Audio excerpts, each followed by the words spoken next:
37-ші есеп.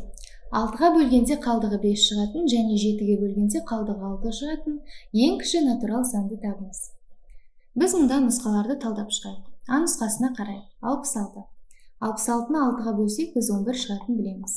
Демек, бұл жауап бізге сәйкес келмейді. 41-ді көрейік. 41-ді 6-ға бөлейік.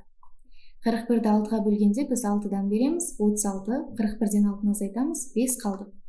Енді келесі тексеріп көрейік. 41-ді 7-ге бөлеміз. 5-тен береміз 35 және 6 қалдық болады. Демек, бұл жауап бізге сәйкес келеді. 6-ға бөлгенде 5 қалдық шықты, 7-ге бөлгенде 6 қалдық шықты. Бірақ бізде тағы да 2 нұсқа бар. Біз сол нұсқаларды талдап көрейік. 128-ді 6-ға бөлеміз.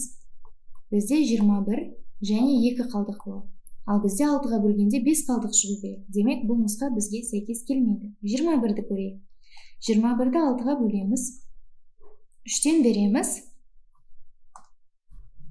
Яғни 3 шығады және қалдығы 18 3-ке тең болады. Яғни бұл жауапта бізге сәйкес келмейді. Демек, нұсқалардың ішіндегі дұрысы ол Б нұсқасы.